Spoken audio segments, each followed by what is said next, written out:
We're back. Botswana's natural bodybuilder coming to you live. The heir to the Ronnie Coleman throne. Present to you full body protocol. I forgot my tripod, but content has to be whether we're inconvenienced, whether it's not ideal, we're still here regardless. Full body protocol. I'm hitting chest like that's a serious body part, and might do a hinge, might not. I don't know. Leg press for sure on the meal plan today. Man, we will do some abs, maybe a little bit of back. You can never do too many flat more rolls the better. But yeah, let's get started. Make it bigger, better.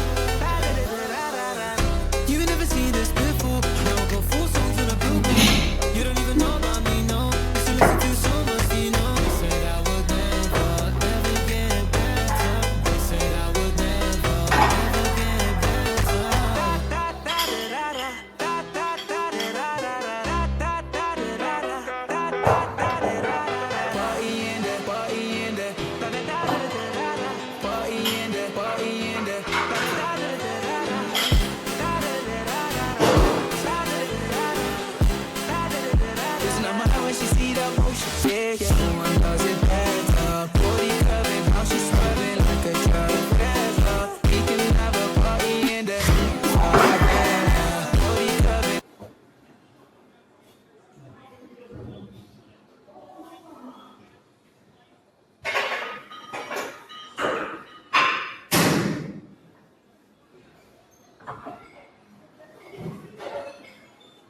You always want to keep in mind you're not looking for quite a long period of time.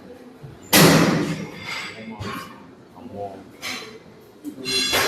are taking us smaller jumps instead of like, oh, I'm on a bench press, let me just go up strictly in 20s. Yes, maybe if you are well trained and quite warm.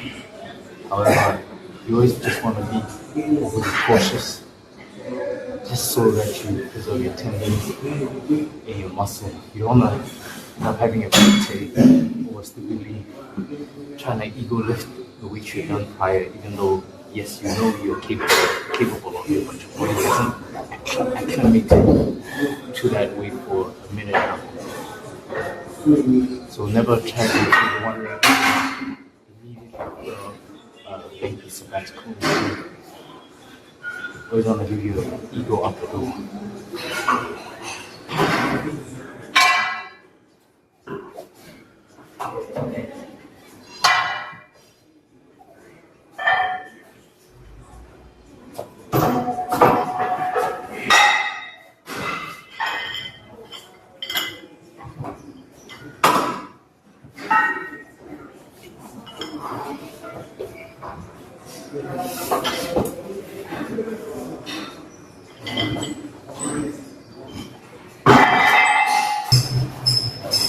People tend to go warm-up requiring at least 5 sets in order to your body. You don't need to warm up with 12 reps on one particular set. 2 to 3 reps most is okay to acclimate your body. But don't take 2 steep jumps. So there are multiple ways to track your progression. That can be either in weight, reps, sets, and an underrated fourth option, technique proficiency. Now that one really is about, but let's just address weight only. That's the first one that comes to everyone's mind, especially for guys. They want to increase the weight incrementally by week. But what I found that it's generally the least sustainable option over a longer period of time, because I found that we tend to peak, or let me just say plateau, a bit too early and then you're left at a point where you really can't progress because the weight is a bit too heavy. At the same time, you're frying your system, especially when you're delving into maybe the 3 to 6 rep range. Ideally, what a rep range, let's say as a bare minimum, I want to do 6 reps, and then I master that weight up until I reach 12.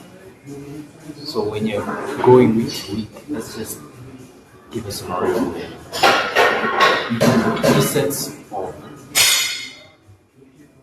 bench press. You do 3 sets of bench press, and your rep scheme is 5, 6, and 7. What you're going to do next week is try to have all 3 sets 7 reps, just to standardize it. And I know you may not want to pay attention to the reps, you just want to go with failure without necessarily counting. But that's generally the most productive way to keep your at least progress linear. However, with another method, you can do dynamic double progression. It requires a lot of auto regulation where you're monitoring the weights as well as the reps at the same time. So let's just say your target for that session is to hit 8 reps or 80 kg on the bench press. You're on the bench, you actually the intended rep count, but don't stop there. You're capable of doing those 10 reps. That's what I mean by auto regulation. You just monitor how your body feels at that moment in time. You're not necessarily focusing on hitting that specific number. Because if you can go for more, do more. That's what people seem to think. That you scribe do 8 to 12 reps in a set. You are so focused and narrow-minded in hitting that specific number. You don't want to at least push yourself even further, even though you have the capacity to. So it's always important. If you can do more, always go for more. However, you can do the former, as in straight set method. Just go. If you want to do 8 reps across all 3 sets, do that.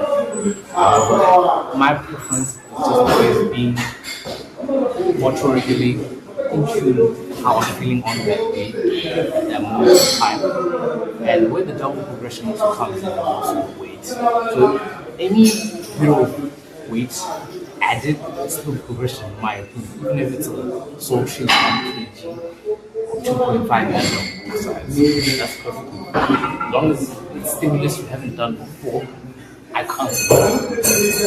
Some people may want to just go 10 or 20 kg broad jumps, but you have to, especially if you're not, you're not going to expect that big of a strength jump in your, let's say, intermediate. I think numbers early intermediate is you're gonna jump so quickly as because again as a beginner you're only adjusting to coordination, but you can progress a lot more quickly. That's why I say let me go myself before I leave comment.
lost a bit of ink. Keep in mind, I'm also in a cut. I did that incline press for 100 kgs to 105 kgs for 6 reps. I'm at 80 and I did 6. I wouldn't say I've lost a lot of muscle because I feel like I still retain size even though I'm cutting. My protein has been decent. Not saying I've been eating a lot, but I think it's also coordination and nervous system demands because I haven't been pressing for at least resistance training for a long time, especially in regards to my pecs. Because yeah, I have been taking a long sabbatical, but I think we can get it back to 90 by next week, surely. But yeah, it's a bit of an ego hit, but we're still gonna resist resistance train. It's not gonna deter us. So yeah, as long as like your loss in strength isn't due to maybe not eating enough protein, lack of sleep, or you're just not eating hard enough, I think you should be fine.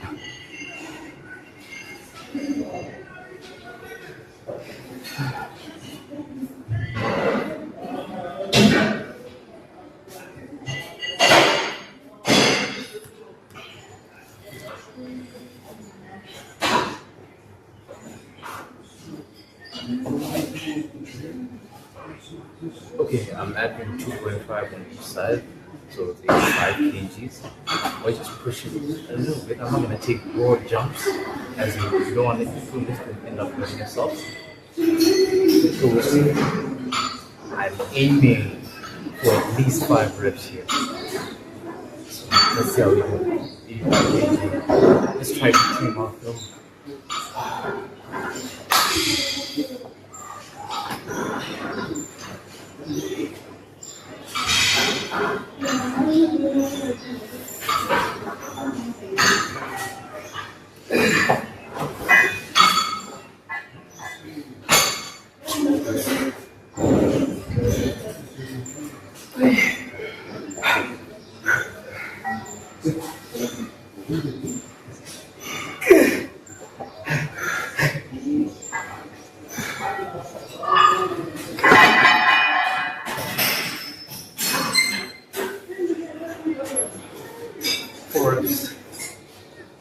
Not too bad.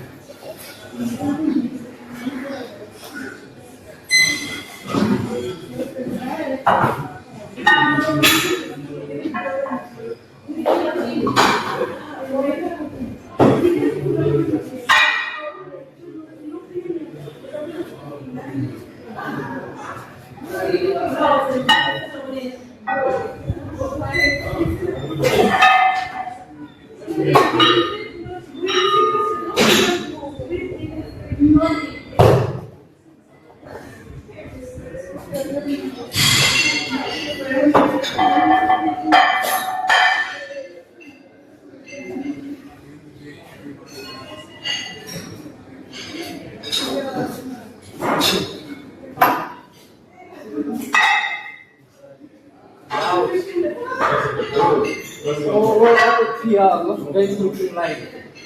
Powerlifting champ. No? Taking my time. Not taking your time. Man, this is the time to put the heaviest weight. Bro. Yeah. And I'm actually going to have a class right now. Bro, I'm not going to have time in the afternoon as well, so sometimes you just have to skip class. Not saying all the time, but I'm just saying those few times. That's what.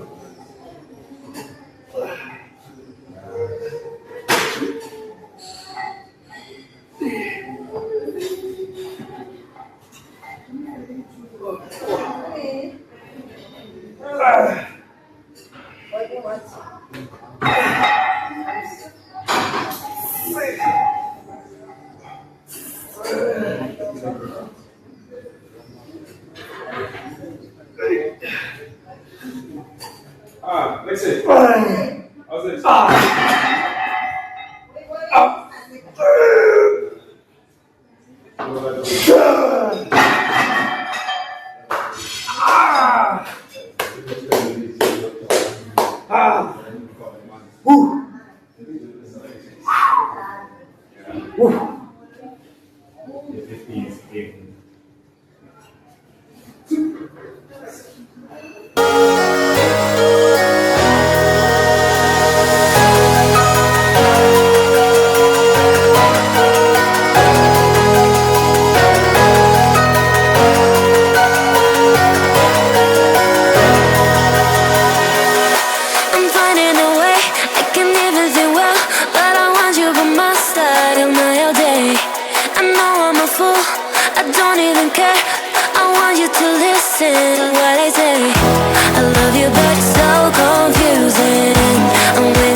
not sure if you guys had noticed that my upper back was basically perpendicular to the pad, and I did this solely for the reason of getting more knee flexion at the bottom, because I noticed with that leg extension machine it literally stops at 90 degrees if you just do more of your traditional posture where your back is fully leant onto the pad, your entire back, meaning your upper back, your lower back. But in my technique and more in my version, I merely leant my upper back and kept my body perpendicular for added knee flexion, because your quads benefit more from the weighted stretch than any other body part, as well as your hamstrings, calves, and your traps. The studies say it, and I believe I've gained more muscle going within those deeper ranges, because again, science shows that knee flexion above 90 degrees is always more beneficial and higher activity.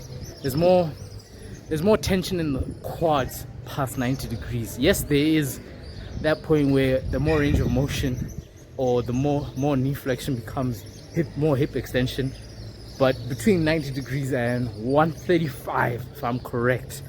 Hey, I know if I get that wrong, people might just quote me on that, but yeah, I'll put the study, I'll put the graph around here just to let you guys know. Alright, cool. As long as I'm at the center.